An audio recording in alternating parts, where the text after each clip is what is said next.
নির্বাচনে বিলম্ব গণতন্ত্রের জন্য ভালো কিছু হবে না বলে মন্তব্য করেছেন বিএনপির স্থায়ী কমিটির সদস্য আমির খসরু মাহমুদ চৌধুরী। বিকেলে বিএনপি চেয়ারপারসনের কার্যালয়ে বিএনপির সঙ্গে লিয়াজো কমিটির বৈঠক শেষে এমনই মন্তব্য করেন তিনি। এ সময়ে চলতি বছরের ডিসেম্বরের মধ্যেই নির্বাচন হওয়া সম্ভব বলে মন্তব্য করেছেন বাংলাদেশের জাতীয় পার্টির চেয়ারম্যান আন্দালিব রহমান পার্থ। তিনি বলেন, অন্তর্বর্তী সরকার যতই সংস্কার করুক, সংস্কারের জন্য কাজ করুক, নির্বাচন ছাড়া তা পরিপূর্ণতা পাবে না। দেশের জনগণ তাকিয়ে রয়েছে একটি নির্বাচনের দিকে। এই নির্বাচনের মাধ্যমে বাংলাদেশে একটা গণতান্ত্রিক প্রক্রিয়া, গণতান্ত্রিক অর্ডার ফিরিয়ে আনার সকলের যে প্রচেষ্টা, সেটাকে বাস্তবায়নের প্রক্রিয়া হিসাবে আমরা প্রত্যেকটি দলে আমরা সবাই একে অপরের সাথে কথা বলছি। আমরা বাংলাদেশের রাজনীতিতে একটি নতুন সংস্কৃতি দেখি, একে অপরের সাথে কথা বলতে হবে, সংলাপ করতে হবে, আলোচনা করতে হবে। বাংলাদেশের মানুষ তাকিয়ে আছে একটা নির্বাচনের জন্য। আপনারা একটা নির্বাচনী রোড ম্যাপ দিন। নির্বাচন অত্যন্ত গুরুত্বপূর্ণ। নির্বাচন সুষ্ঠু করতে প্রতিটি কেন্দ্রে সিসিটিভি ক্যামেরা চায় জামায়াত ইসলামী।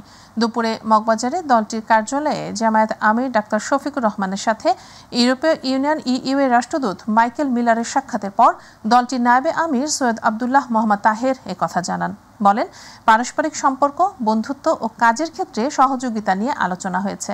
সুষ্ঠু নির্বাচন আয়োজনে ইউরোপীয় ইউনিয়ন বাংলাদেশের সঙ্গে কাজ করতে চায় বলেও জানান নায়েবে আমির। শিমুল খানের রিপোর্ট। দুপুরে জামায়াত ইসলামের আমির ডক্টর শফিকুর রহমানের সাথে সৌজন্য সাক্ষাৎ করেন ইউরোপীয় ইউনিয়নের রাষ্ট্রদূত মাইকেল মিলার। সাক্ষাৎকালে তারা দেশের বর্তমান পরিস্থিতি এবং আগামী নির্বাচন নিয়েও কথা বলেন। বৈঠক শেষে দলের নায়েবে আমির ডক্টর আবদুল্লাহ মোহাম্মদ তাহের এক ব্রিফিংয়ে জানান, গার্মেন্টস সেক্টরে সহযোগিতা বৃদ্ধির পাশাপাশি গণতন্ত্র, নারী এবং সংখ্যালঘু ইস্যুতে আলোচনা হয়েছে। আমরা তাদেরকে প্রস্তাব দিয়েছি যে বাংলাদেশের শুধুমাত্র ইউরোপীয় ইউনিয়নের জন্য এখানে একটা এরিয়াকে আমরা অ্যাসাইন করব এবং সেখানে তারা গার্মেন্টসে আরও বেশি করে তারা ইনভেস্টমেন্ট করবে। বাংলাদেশের আগামী নির্বাচন এবং নির্বাচনে অবজারভার পাঠানোর ব্যাপারে আমরা কথা বলেছি। প্রত্যেকটি বুথে ইলেকশনে সিসি ক্যামেরা যাতে সংযোজিত থাকে আমরা এটা প্রস্তাব করেছি। প্রধানমন্ত্রীর পদে দুইবারের বেশি কেউ নির্বাচিত হতে পারবে না। ইলেকশন কমিশনের রিফর্মস কমিশনের এই প্রস্তাবের সাথে আমরা একত্রতা পোষণ করেছি। নারী সংস্কার কমিশনের সুপারিশ নিয়ে আলাপকালে জামায়াতে ইসলামের পক্ষ থেকে জানানো হয়, যৌনকর্মী লাইসেন্স দেওয়া মহিলাদের জন্য অত্যন্ত লজ্জাজনক। মহিলাদের রিফর্ম কমিটির কিছু রিপোর্ট বেরিয়েছে, সেখানে আমরা একটা বিষয় আপত্তি করেছি যে সেখানে যৌনকর্মীদেরকে লাইসেন্স দেওয়ার যে প্রস্তাবনা, এটি মহিলাদের জন্য অত্যন্ত লজ্জাজনক, ইনহিউম্যান এবং তাদের সম্মানের প্রতি আঘাত। প্রধান উপদেষ্টা নির্বাচনের যে সময়সীমা দিয়েছে, জামায়াত সেটা সমর্থন করে বলে ইউরোপীয় ইউনিয়নকে অবহিত করা হয়েছে। শিমুল খান, মাই টিভি, ঢাকা। জনসাধারণের ঐক্যবদ্ধ প্রচেষ্টায় ফ্যাসিবাদী শাসক পালাতে বাধ্য হয়েছে বলে মন্তব্য করেছেন জাতীয় ঐকমত্য কমিশনের সহসভাপতি অধ্যাপক আলী রিয়াজ। জাতীয় সংসদের এলডি হলে গণসংহতি আন্দোলনের নেতাদের সঙ্গে আয়োজিত বৈঠকে তিনি এসব কথা বলেন। এ সময় গণসংহতি আন্দোলনের প্রধান সমন্বয়কারী জোনায়েদ সাকি বলেন, সংবিধান সংশ্লিষ্ট কোনো সংস্কার সংসদ ছাড়া করা যাবে না। দ্রুত নির্বাচনের মধ্য দিয়ে রাজনৈতিক সরকার প্রতিষ্ঠা হলেই গণ অভ্যুত্থানের আকাঙ্ক্ষা পূরণ হবে বলেও উল্লেখ করেন তিনি। আরও জানাচ্ছেন সাইদুর রহমান আবির। আগামী জাতীয় সংসদ নির্বাচন সামনে রেখে বিভিন্ন সেক্টরের সংস্কার কমিশনের সুপারিশমালা নিয়ে সকল রাজনৈতিক দলের অংশ হিসেবে জাতীয় সংসদ ভবন এলডি হলে গণসংহতি আন্দোলনের সাথে বৈঠক করেন জাতীয় ঐক্যমত্য কমিশন। দেশের পরিগঠনে সংবিধান অত্যন্ত গুরুত্বপূর্ণ, রাষ্ট্র যখন পরিগঠিত হয়। বৈঠকের শুরুতে কথা বলেন কমিশনের সহসভাপতি আলী রিয়াজ। জানান, গণ অভ্যুত্থানের আকাঙ্ক্ষা পূরণ করতেই কাজ করছে কমিশন। দীর্ঘদিন ধরে বাংলাদেশে যে পুঞ্জীভূত সংকটটা মোকাবেলা করার একটি চেষ্টা, শুধুমাত্র এই সংস্কার কমিশনের প্রতিবেদনগুলো বাস্তবায়নই যথেষ্ট নয়। সেজন্য দরকার একটি গণতান্ত্রিক রাষ্ট্রের কাঠামো তৈরি করা, গণতন্ত্রের চর্চা করা, গণতন্ত্রের শক্তিগুলোকে একত্রিত থাকা। বৈঠক শেষে গণমাধ্যম কর্মীদের সাথে কথা বলেন গণসংহতি আন্দোলনের প্রধান সমন্বয়কারী জুনায়েদ সাকি। জানান, কমিশনের ১৬৬টির প্রস্তাবের মধ্যে ১৩৮টির প্রস্তাবে সমর্থন জানিয়েছেন তার সংগঠন। তবে সংবিধান সংশ্লিষ্ট সংস্কার সংসদের বাইরে হতে পারে না বলেও মত দিয়েছেন তিনি। সংবিধান এবং সংবিধান সংক্রান্ত সংশ্লিষ্ট বিষয়গুলো আগে করার সুযোগ নেই। এটা জনগণের ম্যান্ডেট এবং মানে একটা সংসদ ছাড়া আপনি সংবিধান বদলাতে পারবেন না। সংবিধান এবং সংবিধান সংশ্লিষ্টের বাইরে অন্যান্য প্রশাসনিক যে বিষয়গুলো আছে সেইগুলো আপনার এই অন্তর্বর্তী সরকারি নির্বাহী আদেশে করতে পারে, পরবর্তী সংসদ এবং সরকার সেগুলোকে র্যাটিফাই করবে। দ্রুত নির্বাচনের আয়োজন করে দেশ পরিচালনার দায়িত্ব রাজনৈতিক সরকারের কাছে হস্তান্তরের তাগিদ দিয়েছে গণসংহতি আন্দোলন। ইতিমধ্যে ঐক্যমত্য কমিশন তাদের একটা সময়সীমা ঠিক করেছেন। 15ই জুলাইয়ের মধ্যে ঐক্যমত্য কমিশন তাদের সমস্ত এই ঐক্যমত্য তৈরির কাজটি সম্পন্ন করবেন। এখন সেক্ষেত্রে যদি 15ই জুলাইয়ের মধ্যে এটা ঠিক হয়ে যায় যে কোনগুলো বিষয় আমাদের সর্বসম্মত হলো এবং কোন বিষয়ে আমাদের দ্বিমত থাকলো, তাহলে সর্বসম্মত বিষয়টা কার্যকর হচ্ছে না কেন?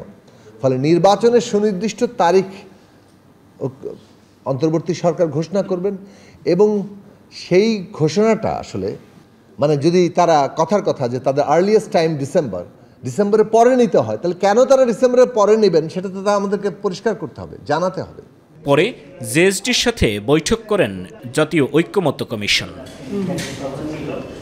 সাইদুর রহমান আবির, মাই টিভি, ঢাকা। আগামী ডিসেম্বর থেকে জুনের মধ্যে নির্বাচন অনুষ্ঠিত হবে বলে জানিয়েছেন প্রধান উপদেষ্টা প্রেস সচিব শফিকুল আলম। একই সময়ের মধ্যে যাবতীয় সংস্কার কার্যক্রমও চলমান থাকবে। শনিবার রোমের স্থানীয় সময় বিকেলে একটি হোটেলে আয়োজিত সংবাদ সম্মেলনে এক প্রশ্নের জবাবে তিনি এ তথ্য জানান। প্রয়োজনীয় সংস্কার শেষ হলে একটি দিনও বিলম্ব করা হবে না বলেও জানান প্রেস সচিব। কোন পার্টি কি বললো আসলে সেটা আমাদের দেখবার বিষয়। আমরা বারবার আমাদের চিফ অ্যাডভাইজার বারবার বলছেন, একবার না একাধিকবার, এবং জাতির উদ্দেশ্যে ভাষণে উনি বারবার বলেছেন যে এটা হবে ডিসেম্বর থেকে জুনের মধ্যে। এবং আমরা একটা দিনও এমনি এই যে অপ্রয়োজনীয় কারণে আমরা একটা দিন দেরি করব। আমাদের কাজগুলো শেষ হবে, আমাদের এই যে রিফর্মের কাজগুলো আমরা গুছিয়ে করতে পারবো। জুলাই চার্টারটা হবে, হওয়ার পরে আমরা একটা কাজ গুছিয়ে আমরা ইলেকশনের ডেট দিব। রোমান ক্যাথলিক ধর্মগুরু পোপ ফ্রান্সিসের শেষকৃত্য অনুষ্ঠানে যোগ দেওয়ার শেষে ইতালি রোম ত্যাগ করেছেন বাংলাদেশের অন্তর্বর্তী সরকারের প্রধান উপদেষ্টা অধ্যাপক ডক্টর মোহাম্মদ ইউনূস। রোববার বাংলাদেশ সময় দুপুরে লিওনার্দো দা ভিঞ্চি রোম ফিউমিসিনো বিমানবন্দর ত্যাগ করেন প্রধান উপদেষ্টা তাঁর সফরসঙ্গীরা। ভোরে দেশে পৌঁছানোর কথা রয়েছে প্রধান উপদেষ্টার প্রেস উইং থেকে তথ্য নিশ্চিত করা হয়েছে। গত 21 এপ্রিল সন্ধ্যা 7টায় কাতারের উদ্দেশ্যে দেশ ছাড়েন প্রধান উপদেষ্টা। 3 দিন সেখানে কাটিয়ে 25 এপ্রিল ভ্যাটিকান যান তিনি। সেখানে পোপ ফ্রান্সিস জর্জ মারিও বার্গোগেঞ্চোর অন্ত্যেষ্টিক্রিয়ায় যোগ দেন ডক্টর মোহাম্মদ ইউনূস। এছাড়া তিনি বিভিন্ন দেশের রাষ্ট্রপ্রধান ও ভ্যাটিকানের শীর্ষ নেতাদের সঙ্গে সাক্ষাৎ করেন। লোডশেডিং হচ্ছে এবং হবে, তবে তা সহনীয় রাখার চেষ্টা করা হবে বলে জানিয়েছেন বিদ্যুৎ ও জ্বালানি উপদেষ্টা মোহাম্মদ ফাউজুল কবির খান। দুপুরে সচিবালয়ে গ্রিড বিপর্যয় নিয়ে আয়োজিত ব্রিফিংয়ে একথা জানান তিনি। উপদেষ্টা জানান, গ্রিড বিপর্যয়ের কারণ তদন্তে 8 সদস্যের কমিটি গঠন করেছে বিদ্যুৎ মন্ত্রণালয়। আরও জানাচ্ছেন রাকিব হাসান। গ্রিড বিপর্যয়ের কারণে শনিবার দেশের বরিশাল ও খুলনা বিভাগের কয়েকটি জেলা প্রায় ঘণ্টাব্যাপী বিদ্যুৎহীন হয়ে পড়ে। রাত 9টা নাগাদ বিদ্যুৎ সরবরাহ স্বাভাবিক হলেও দীর্ঘ সময় ধরে চলে লোডশেডিং। বিষয়টি সম্পর্কে বিস্তারিত তুলে ধরতেই বিদ্যুৎ মন্ত্রণালয়ের এই সংবাদ সম্মেলনের আয়োজন। বিদ্যুৎ উপদেষ্টা জানান, ঘটনাটি তদন্তে 8 সদস্য বিশিষ্ট কমিটি গঠন করা হয়েছে। এই কমিটির যে কার্যপরিধি হবে গ্রিড বিপর্যয়ের কারণ নির্ণয়, গ্রিড বিপর্যয়ের ক্ষেত্রে ব্যক্তি বা প্রতিষ্ঠানের দায় নির্ধারণ, ভবিষ্যতে গ্রিড বিপর্যয় পরিহারের লক্ষ্যে সুপারিশ প্রদান। কমিটি প্রয়োজনে এক বা একাধিক সদস্যকে কয়েক করতে পারবে এবং কমিটি আগামী 7 কর্মদিবসের মধ্যে, কারণ ওনারা হয়তো ফিল্ডে যাবেন, খুলনাতে বরিশালে যাবেন, কমিটি আগামী 7 দিবসের মধ্যে সুপারিশ সহ প্রতিবেদন দাখিল করবে। সাংবাদিকদের প্রশ্নের জবাবে তিনি জানান, সামনের দিনগুলোতে লোডশেডিং সহনীয় পর্যায়ে রাখতে চেষ্টা করছে সরকার। সহনীয় পর্যায়ে রাখতে চেষ্টা করব। আরেকটা হচ্ছে যে এটা আমরা সমানভাবে বন্টন করার চেষ্টা করব শহর আর এর মধ্যে, এবং এটা আমি আজকে থেকে পার্সোনালি মনিটর করব। এ সময় 1 ঘন্টার জন্য মেট্রো রেল বন্ধ থাকার বিষয়টি খতিয়ে দেখতে বুয়েটের শামসুল হককে প্রধান করে কমিটি গঠন করা হয়েছে বলেও জানান বিদ্যুৎ উপদেষ্টা মোহাম্মদ ফাউজুল কবির খান। জিনিসটা সারতে 5 মিনিট লাগছে, কিন্তু লোক যেতে 1.5 ঘন্টা লাগছে। তো এই জন্য আমরা একটা ব্যবস্থা নিচ্ছি যে আজকে যে মেট্রো রেলের এমডি এখানে ছিল যে 10 to 15 মিনিটসের মধ্যে রেসপন্স করতে পারতে হবে। রাকিব হাসান, মাই টিভি, ঢাকা। কাশ্মীর ইস্যুকে কেন্দ্র করে ভারত ও পাকিস্তানের মধ্যে চলমান উত্তেজনা আলোচনার মাধ্যমে প্রশমনের পক্ষে বাংলাদেশ। দুই দেশ চাইলে বাংলাদেশ মধ্যস্থতার ভূমিকা পালন করবে বলে জানিয়েছেন পররাষ্ট্র উপদেষ্টা তৌহিদ হোসেন। দুপুরে পররাষ্ট্র মন্ত্রণালয়ে সাংবাদিকদের এক প্রশ্নের জবাবে তিনি একথা বলেন। পররাষ্ট্র উপদেষ্টা আরও বলেন, বাংলাদেশের অবস্থান স্পষ্ট, দক্ষিণ এশিয়ায় শান্তি। বাংলাদেশ চায় না বড় কোনো সংঘাত সৃষ্টি হোক, যাতে এই অঞ্চলের মানুষের জন্য তা বিপদের কারণ হয়ে ওঠে। তিনি বলেন, যেভাবেই হোক, মধ্যস্থতার মাধ্যমে কিংবা দ্বিপক্ষীয় আলাপ আলোচনার মাধ্যমেই হোক, বাংলাদেশ চায় উত্তেজনা প্রশমিত হোক এবং শান্তি বজায় থাকুক। আমরা জানি যে ভারত এবং পাকিস্তানের মধ্যে দীর্ঘদিন থেকে বিভিন্ন ইস্যুতে সংঘাতময় সম্পর্ক আছে, কিন্তু আমরা চাই না যে এখানে কোনো বড় কোনো এমন সংঘাত সৃষ্টি হোক যেটা এই অঞ্চলের মানুষের জন্য কোনো বিপদের কারণ হয়ে উঠতে পারে। আমরা চাইব ভারত পাকিস্তান দুই দেশের সাথে আমাদের সুসম্পর্ক বিদ্যমান। আমরা চাইবো যে তারা আলাপ আলোচনার মাধ্যমে তাদের সমস্যার সমাধান করে ফেলুক। আমরা ইতিমধ্যে দেখেছি যে মধ্যস্থতার প্রস্তাব দু একটি দেশের কাছ থেকে এসেছে। যেভাবেই হোক, মধ্যস্থতার মাধ্যমে হোক অথবা দ্বিপক্ষীয় আলাপ আলোচনার মাধ্যমে হোক, আমরা চাই যে উত্তেজনা প্রশমিত হোক এবং শান্তি বজায় থাকুক। প্রায় 2 ঘন্টা অবরোধের পর শাহবাগ মোড় থেকে সরে দাঁড়ায় পিএসসি সংস্কারের দাবিতে আন্দোলনরত শিক্ষার্থীরা। দাবি আদায়ে আগামীকাল রাজু ভাস্কর্যের সামনে গণজমায়েতের কর্মসূচি ঘোষণা করা হয়েছে। পিএসসি সংস্কারের দাবিতে অনশনরত শিক্ষার্থীদের সাথে সংহতি জানিয়ে সন্ধ্যা 6টার দিকে রাজু ভাস্কর্যের সামনে জড়ো হয় ঢাবি শিক্ষার্থীরা। পরে মিছিল নিয়ে শাহবাগে অবস্থান নিয়ে প্রায় 2 ঘন্টা ধরে বিক্ষোভ করতে থাকেন শিক্ষার্থীরা।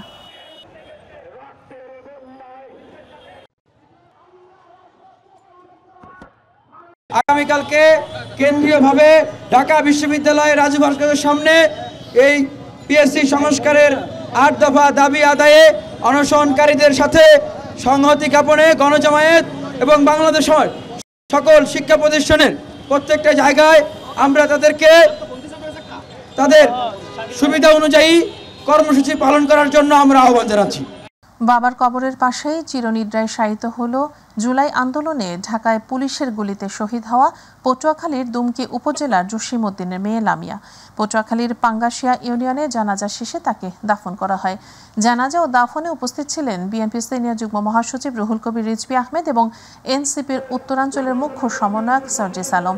শনিবার রাতে রাজধানীর মোহাম্মদপুরের শেখেরটেক এলাকার 6 নম্বর রোডের একটি ভাড়া বাসা থেকে গলায় ফাঁস দেওয়া অবস্থায় লামিয়ার নিথর দেহ উদ্ধার করা হয়। তাৎক্ষণিকভাবে সোহরাওয়ার্দী মেডিকেল কলেজ হাসপাতালে নেওয়া হলে কর্তব্যরত চিকিৎসকরা তাকে মৃত ঘোষণা করেন।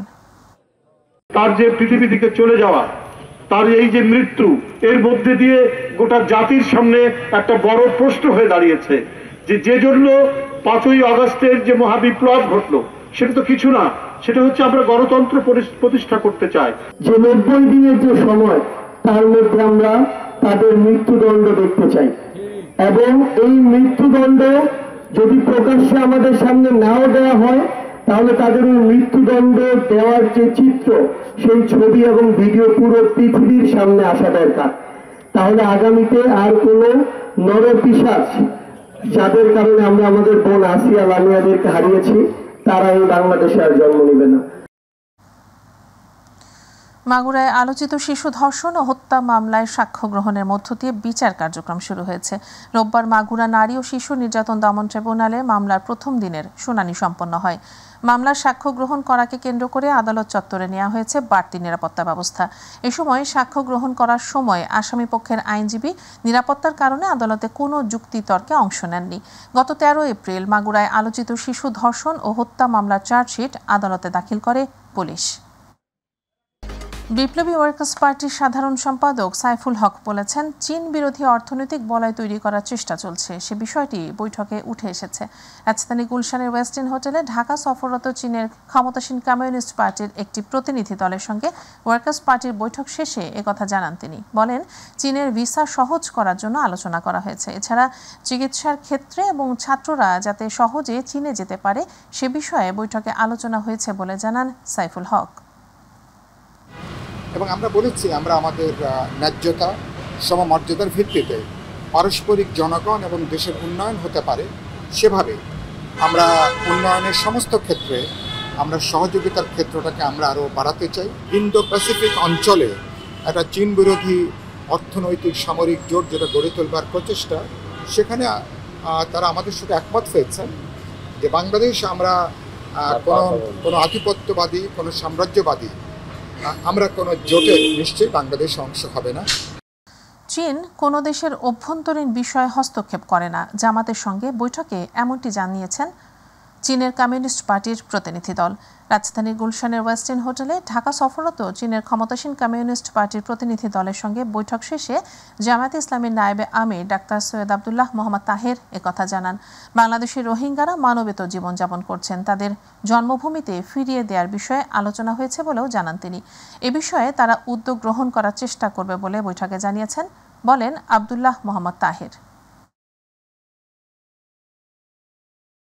তারা এটা বলেছে খুব পরিষ্কার করে যে আমরা কোনো দেশের অভ্যন্তরীণ বিষয়ে আমরা হস্তক্ষেপ করি না, বাংলাদেশের বিষয়েও আমরা কোনোদিন হস্তক্ষেপে বিশ্বাস করি না। আমাদের কাজ হচ্ছে আপনাদের পলিসি এবং প্রোগ্রামকে সহযোগিতা করা, এবং তারা কোনো ইন্টারফেয়ার করতে চায় না, এটা ভেরি ক্লিয়ারলি তারা উচ্চারণ করেছে।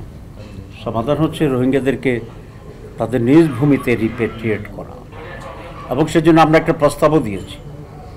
সেটা হচ্ছে আরাকান কেন্দ্রিক রোহিঙ্গা মেজরিটির যে এরিয়া আছে সেই এরিয়াতে একটা ইন্ডিপেন্ডেন্ট আরাকান স্টেট করার প্রস্তাব আজকে আমরা দিয়েছি, এবং চায়না এখানে সবচেয়ে বেশি বড় ভূমিকা পালন করতে পারবে। অন্তর্বর্তীকালীন সরকারের উপদেষ্টাদের ব্যক্তিগত কর্মকর্তাদের দুর্নীতির অভিযোগে মানববন্ধন এবং মার্চ ফর দুদক কর্মসূচি পালন করেছে বাংলাদেশ যুব অধিকার পরিষদ।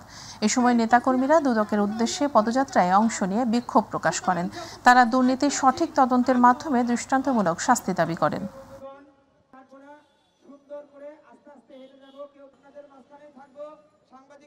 নারায়ণগঞ্জের আলোচিত 7 খুনের ঘটনায় 11 বছর পূর্ণ হল রোববার। 11 বছর পেরিয়ে গেলেও এখনও এ হত্যাকাণ্ডের বিচার কার্যক্রম শেষ হয়নি। 8 বছর আগে নিম্ন আদালত এবং 7 বছর আগে উচ্চ আদালত রায় ঘোষণা করলেও মামলাটি আপিল বিভাগেই ঝুলে রয়েছে। বর্তমানে রায় কার্যকরের অপেক্ষায় রয়েছেন স্বজনরা। প্রতিনিধি আব্দুল্লাহ আল মামুনের সহায়তায় আবু সাইদ অপুর রিপোর্ট।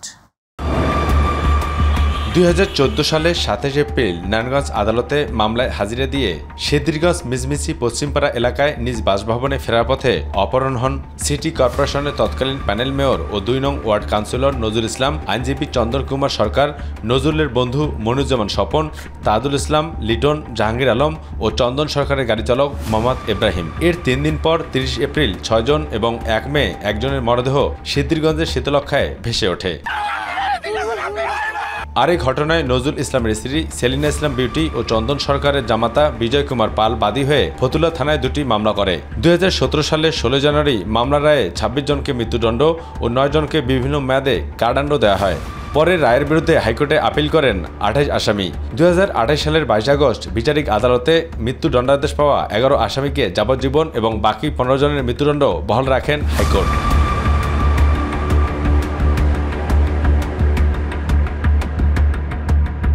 7 খুন মামলাটি গত 11 বছরে বিচারে 2টি ধাপ শেষ হয়েছে। রায়ের ধীরগতির কারণে এখনো ভয় ও আতঙ্কে রয়েছে নিহতর পরিবারের সদস্যরা। আব্বু থাকলে এখন আমাকে আর মার জন্য অপেক্ষা করতে হতো না, মা কখন আসবে বা আমি রাত্রে কিভাবে যাবো। যে প্যানেল মেয়র ছিল ওনার সাথে যে আরো 7টা পরিবার ধ্বংস হয়েছে, আজও কি আমরা বিচার পাবো কিনা আমরা জানি না। রায় হয়েছে সব ঠিক আছে, সারা দেশই তো দেখছে রায় হয়েছে, কিন্তু রায় তো আর কার্যকারিতা হয় না। এখন যে কষ্ট করে চলতেছি, দিন আর দিন খাই, আমি একটা মেয়ে মানুষকে তো হাত পাতে পারতেছি না লজ্জার কারণে। পুত থাকতো সংসার থাকতো, পুত নাই আর আমার সংসার নাই।